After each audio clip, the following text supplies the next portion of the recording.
Imagine a company that was, by every measurable standard, winning, market dominance, cultural relevance, a mascot that had literally beaten Nintendo in the early 1990s console wars. And then, within the span of roughly 5 years, that same company collapsed so completely that it abandoned the hardware business entirely and became a software publisher for its former rivals. Most people who know the name Sega assume the answer is simple. Sony came along, the PlayStation was better, and that was the end of it. That explanation is clean. It is also, according to the people who were actually inside the building, largely wrong.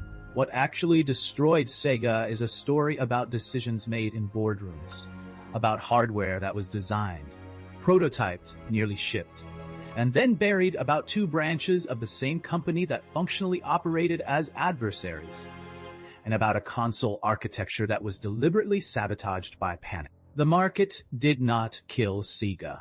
Sega killed Sega.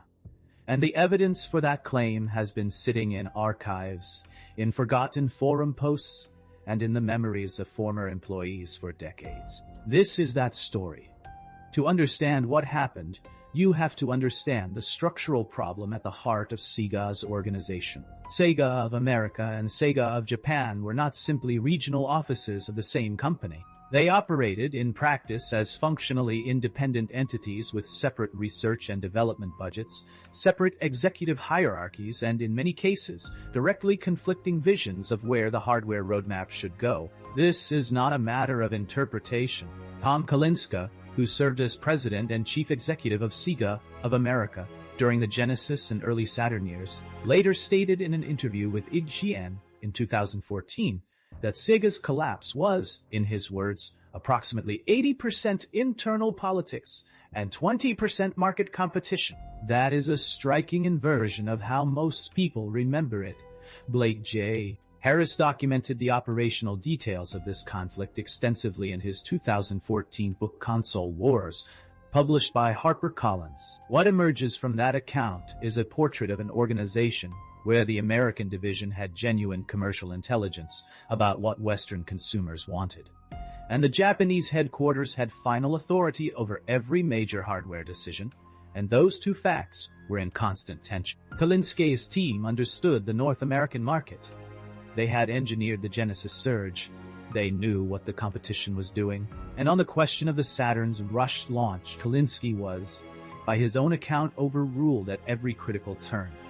But here is where the story gets more specific and more strange. Before the Saturn launched, before the console wars of the 5th generation were decided, there were other products in the pipeline. Products that, had they shipped, would have changed the competitive landscape in ways that are genuinely difficult to calculate in retrospect. The first of these is something called the Sega Neptune. To understand the Neptune, you have to understand the 32X, which was one of the more confusing hardware decisions of the early 1990s. The 32X was a cartridge slot adapter for the Genesis, designed to add 32-bit processing capability to a 16-bit machine. It was an awkward, cable-heavy peripheral that required its own power supply and sat on top of the Genesis like an afterthought. Because it was an afterthought, Sega needed something in the market while the Saturn was being finished, and the 32X was the answer. It was not a good answer. What most people do not know is that Sega's engineers had a far cleaner solution already designed and nearly ready for production. The Neptune was a standalone console that integrated the 32X hardware directly into a redesigned Genesis chassis. One box, no adapter, no extra cables. A clean, self-contained unit at a planned retail price of approximately $150. Prototypes of the Neptune exist. They have been photographed and documented by Evan Amos, whose work for Vanamo Media represents some of the most rigorous physical hardware archiving in the collector space. The prototype images have been verified and archived by the Video Game History Foundation. Retro Gamer magazine covered the Neptune in detail in issue 139. This was not a concept sketch. This was a finished product, and it was canceled in 1995. Not because it failed technically, not because it did not work. It was canceled because Sega's own executives determined that having both the Neptune and the Saturn on shelves simultaneously would create consumer confusion, and split the company's retail focus. The Saturn needed to be the one Sega product in the market. Think about what that decision actually meant at the time. The PlayStation launched at $299 in North America. A Neptune at $150 would have been a direct price competitor positioned below Sony's new machine. It played an established library of Genesis games. It had a built-in 32-bit upgrade path for consumers standing in a store in late 1995 making a decision that value proposition was real. Sega chose to eliminate it voluntarily in order to protect the Saturn's positioning. The Saturn launched at $399, $100 above the PlayStation. In a surprise retail move that alienated the major retailers Sega had not pre-warned. It was, by any commercial measure, a disaster. But the Neptune is not even the most obscure cancelled hardware in this story. That distinction belongs to something called the Sega Pluto. The Pluto was a variant of the Saturn, not a separate generation of hardware, but a modified Saturn unit with a built-in Netlink modem for online play. Online play, as a built-in hardware feature on a fifth-generation console in the mid-1990s. For context, Xbox Live, which is widely credited with mainstream console online gaming, launched in 2002. The Pluto would have predated that by the better part of a decade. Here is the remarkable thing about the Pluto. Only 2 known prototypes were ever produced before the project was cancelled. 2. And for years the broader hardware community did not even know they existed. Then, in 2012, a former Sega employee discovered one of those prototypes inside a storage facility. Decades after the Saturn had been discontinued, the discovery was documented by a collector known by the pseudonym Supermagnetic, who posted the photographs and documentation to the Assembler Games forum. The report was subsequently covered by Kotaku, whose piece was titled plainly, "The Sega Console Nobody Knew Existed." Hardware historian Kevin Bunch verified the discovery. Sega, as of the time of that reporting, had never officially acknowledged the Pluto's existence in any press release or published hardware history. Let that settle for a moment. A prototype for a piece of hardware that could have put console online gaming nearly a decade ahead of where it landed was sitting in a storage room, forgotten, while the company that built it went out of the hardware business. This is not a case of an idea that did not work.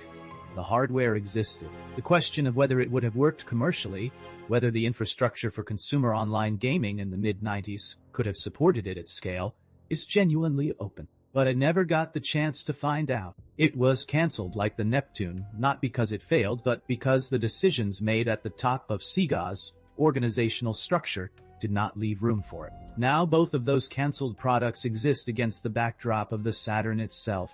And to understand why the Saturn failed on its own technical merits, you have to go back to a single moment in 1993. Sega's engineers had a Saturn design and development. It was, by the standards of the time, a capable machine, built around a single Hitachi ESH2 central processing unit, or CPU-I-BU. The architecture was manageable.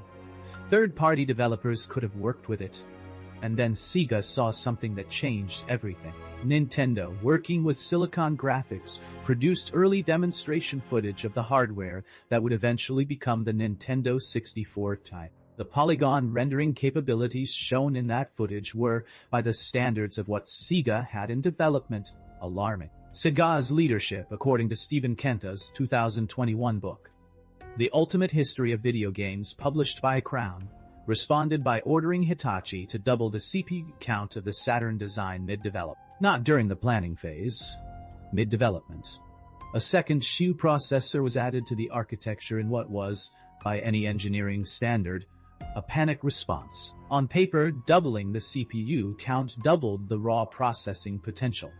In practice, it created a hardware architecture that was almost impossible to program efficiently. The two processors shared a bottlenecked communication bus, meaning that to use both CPUs simultaneously at full capability, a developer had to write code that could precisely coordinate two separate processing threads through a shared resource. That is a non-trivial engineering challenge, even today with modern tools. In the mid-1990s, With the development timelines and tool support available to most studios, it was, for many teams, simply not worth the effort. The practical consequence, documented in retrospective technical analyses and corroborated by former lobotomy software developer Jason Enos in a 2015 interview with the Eidolons In community, was that the majority of third-party developers only ever used one of the Saturn's two CPUs. The second processor sat largely idle in game after game.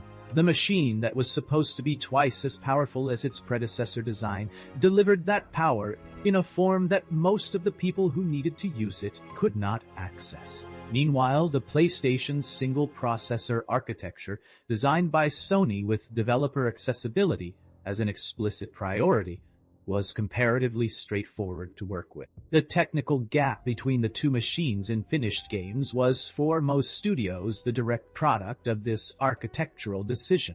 And that decision, like the Neptune cancellation and the Pluto burial, was made by Sega's leadership under conditions of competitive panic rather than measured engineering judgment. There is a broader pattern visible across the hardware history of this era that is worth naming directly, because it extends well beyond Sega. The mid-1990s were a period of extraordinary competitive pressure in the console hardware space, and that pressure produced decision-making at multiple companies that was driven more by fear of competitors than by internal coherence. The result, in almost every case, was hardware that compromised the original design intent and reached consumers in a form that was worse than what the engineers had originally conceived. Consider the Virtual Boy, Nintendo's 1995 stereoscopic console. The machine has a reputation as one of the great hardware failures in gaming history, and that reputation is largely deserved. What is far less known is that the Virtual Boy,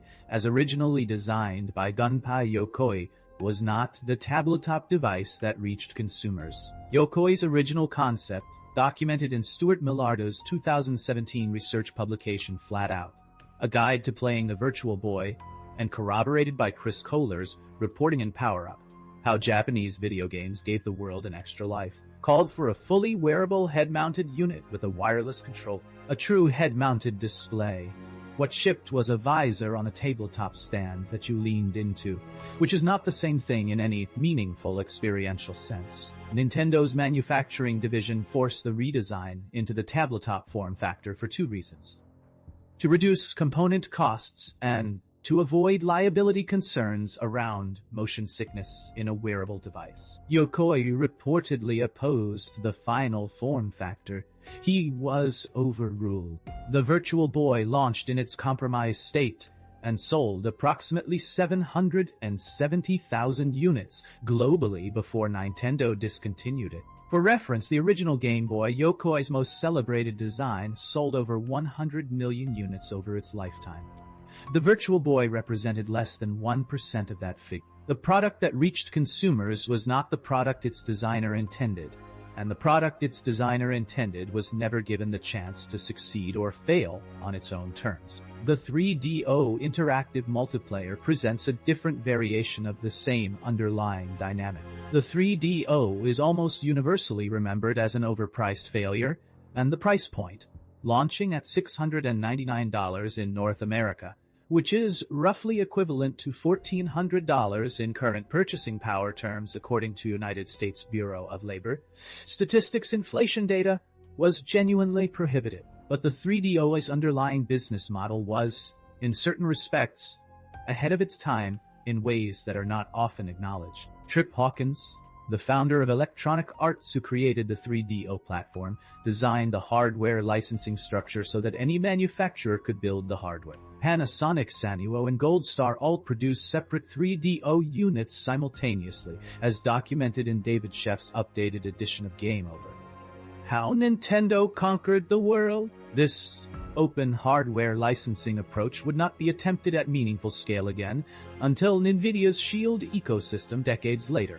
The 3DO sold approximately 2 million units, a figure that Hawkins noted at the time would be considered a healthy niche in other consumer electronics categories. The fatal flaw was structural, because no single manufacturer owned the platform, No single manufacturer had competitive incentive to aggressively cut prices to grow the install base. Each manufacturer was rationally optimizing for their own margin rather than for platform growth. The $699 price point held.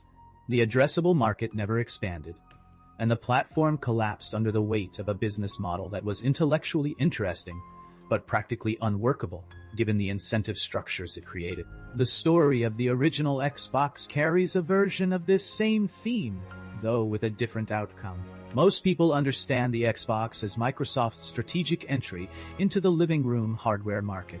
What is far less understood is how close that product came to never existing at all, and what the actual motivation behind its creation was. Dean Takahashi's 2002 book Opening the Xbox, published by Prima Publishing, is the most comprehensive account of the Xbox's development, and it documents a project that was nearly killed on multiple occasions before launch. The internal codename was DirectXbox, a reference to Microsoft's Direct 3D Graphics Application Programming Interface, or API-DI. The project did not begin as an ambition to build a gaming platform. It began, according to Takahashi's reporting and corroborated by Seamus Blackley's public statements at the DICE Summit in 2015, as a defensive proposal. Sony was positioning the PlayStation 2 as the primary living room internet gateway for the coming broadband era. Microsoft strategists concluded that if Sony succeeded in that positioning, Windows could be effectively locked out of the home entertainment stack, the television becoming a Sony-controlled computing environment rather than a Windows-connected one. The Xbox was, at its origin, a defensive maneuver against that scenario, not an offensive play to build a gaming empire. Bill Gates was not an enthusiastic supporter. In a 2001 interview with BBC News Online, Gates described his initial reaction to the Xbox pitch as mixed at best. He approved the project primarily because a small team led by Kevin Backus, a lead engineer on Direct 3D, convinced him that losing the television to Sony represented an existential threat to Windows' relevance in the consumer space. The product that became one of Microsoft's most significant hardware franchises was greenlit not out of passion for gaming, but out of fear of setting a distribution platform. That framing changes how you read the entire history of Xbox's development choices and market positioning in its early years. There is one more dimension to this history that does not get nearly enough attention, and it may be the most consequential of everything discussed here, because it is not about products that fail. It is about products that exist but are being lost. The Video Game History Foundation published a study in 2023, and the findings are, by any measure, alarming. 87% of classic video games defined as titles released before 2010 are out of print and effectively inaccessible through any legal commercial channel. Not emulated, not pirated, not in a gray market, legally inaccessible. For most of gaming's history, if you did not own a physical copy, there was no authorized way to experience the work. People sometimes compare this to film preservation, and the comparison is instructive but often applied incorrectly. The Library of Congress estimates that approximately 70% of silent-era films are lost. But those losses are largely irreversible because nitrate film stock decays. The chemical substrate is gone. The content is gone with it. Most classic games still exist. The cartridges are in attics and storage units and collector shelves around the world. The data is not destroyed. What prevents access is not physical decay, but legal structure. Expired licenses, defunct publishers, and copyright law that makes digital preservation without institutional exemption a federal offense under the Digital Millennium Copyright Act, or DMCA. Section 1200 Millennium Copyright. The hardware and the software both outlived the legal and commercial structures that were supposed to steward them. A Saturn game from 1996 might physically survive for another century on the right shelf. The question of whether anyone will be permitted to legally access it in a form other than original hardware, as the years and decades pass, is genuinely unresolved. The Video Game History Foundation's findings have pushed this issue into more public policy discussion than it has historically received. But the structural problem remains.